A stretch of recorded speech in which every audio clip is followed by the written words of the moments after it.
Devant toute personne qui semble inanimée, la première chose à faire est de la solliciter par des questions et des ordres simples. Régis, est-ce que tu m'entends? Ouvre les yeux. Serre-moi la main. La victime ne répond à aucune question et ne réagit à aucun ordre. Elle est inconsciente. Il faut immédiatement libérer ses voies aériennes et s'assurer qu'elle respire.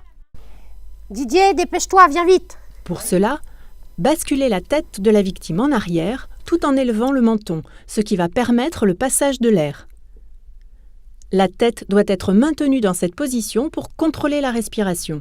Aucun mouvement respiratoire n'est visible, aucun souffle n'est perçu au niveau de la bouche pendant les 10 secondes qui suivent. La victime ne respire pas. Elle est en arrêt cardiaque, le sang ne circule plus dans l'organisme. Il faut alerter les secours le plus rapidement possible car elle présente une détresse vitale. Oui. Tu vas aller appeler le 15, tu leur dis qu'on est face à un homme d'environ 30 ans qui est inconscient et qui ne respire pas, qu'on fait le massage cardiaque, il y a un défibrillateur dans le vestiaire, tu le ramènes, on est 3 avenue de Paris à Rennes au gymnase.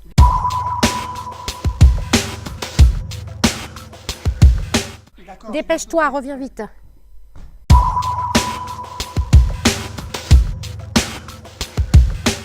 Il faut immédiatement faire circuler le sang dans l'organisme à l'aide de compressions thoraciques. Le talon d'une main est placé au centre de la poitrine, sur la moitié inférieure du sternum. C'est l'endroit le plus adapté pour que le geste soit efficace.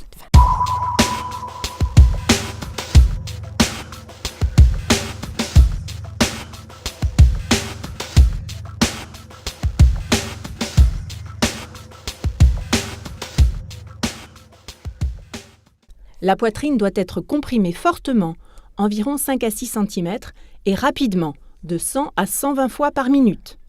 Il ne faut pas décoller les mains de la poitrine entre chaque compression, et le thorax doit reprendre sa forme initiale. La durée de compression doit être égale à celle du relâchement, afin de faire circuler le sang. Après avoir réalisé 30 compressions thoraciques, il est nécessaire d'effectuer un bouche à bouche dans le but d'apporter de l'air dans les poumons. Pour cela, maintenir la libération des voies aériennes, assurer l'étanchéité des insufflations d'air en couvrant largement la bouche ouverte de la victime et en lui pinçant le nez, souffler de façon progressive et suffisante pour que la poitrine commence à se soulever, 1 seconde environ.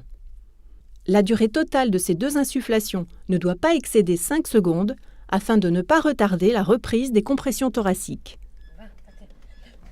En cas d'impossibilité physique pour réaliser le bouche à bouche, les compressions thoraciques doivent être poursuivies.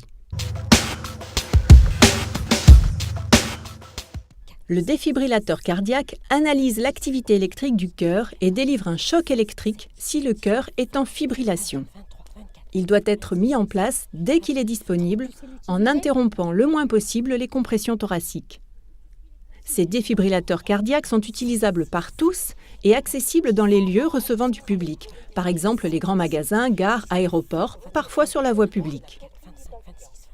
Une fois mis en place et allumé, l'appareil est automatique et donne des consignes vocales sur la chronologie des étapes à suivre. Il faut appliquer les consignes données par l'appareil. Restez en alerte. Préparation du choc en cours. Reculez-vous. Ne touchez pas le patient. Choc en cours. Choc délivré. Pratiquez le massage cardiaque. Que le choc électrique ait été délivré ou non, il faut reprendre immédiatement les compressions thoraciques alternées avec les 2 insufflations jusqu'à l'arrivée des secours ou la reprise d'une respiration spontanée. 24, 25, 26, 27, 28, 29, 30. Continuez les soins. 2, 3, 4, 5, 6, 7, 8, 9, 10, 11, 12, 13, 14, 15, 16, 17, 19, 20, 21, 23, 24, 25, 26, 27, 28, 29, 30. Continuez les soins. 1, 2, 3, 4, 6, 7, 8, 9, 10, 11, 12, 14, 15, 16, 18, 19, 20, 22, 23, 24, 25, 26, 27, 28, 29, 30. Continuez les soins.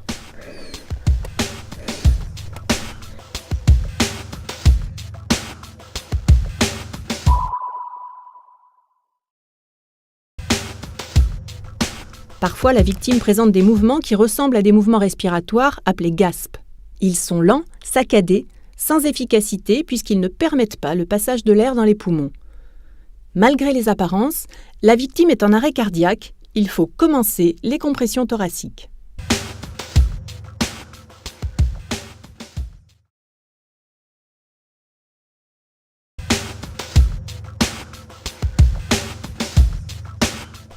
Face à un enfant en arrêt cardio-ventilatoire, le bilan de la conscience et de la respiration sont identiques à ceux de l'adulte. La chronologie des gestes à effectuer est la même que chez l'adulte. Certains gestes nécessitent des adaptations en fonction de la morphologie de l'enfant. Seul le talon d'une main est placé sur la moitié inférieure du sternum. Le sauveteur comprime le thorax sur environ un tiers de son épaisseur. Le reste de la prise en charge est identique à celle de l'adulte, avec une alternance de 30 compressions thoraciques et 2 insufflations. Selon la morphologie de l'enfant, les électrodes sont soit posées comme chez l'adulte, soit différemment, une électrode sur la poitrine, l'autre dans le dos.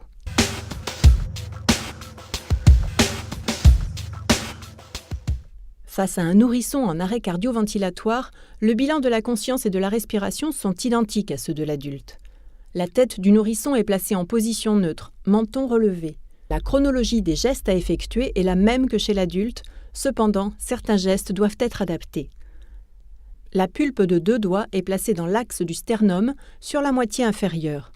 Le sauveteur comprime le thorax sur environ un tiers de son épaisseur. Le sauveteur englobe avec sa bouche la bouche et le nez du nourrisson et souffle prudemment jusqu'au début du soulèvement du thorax.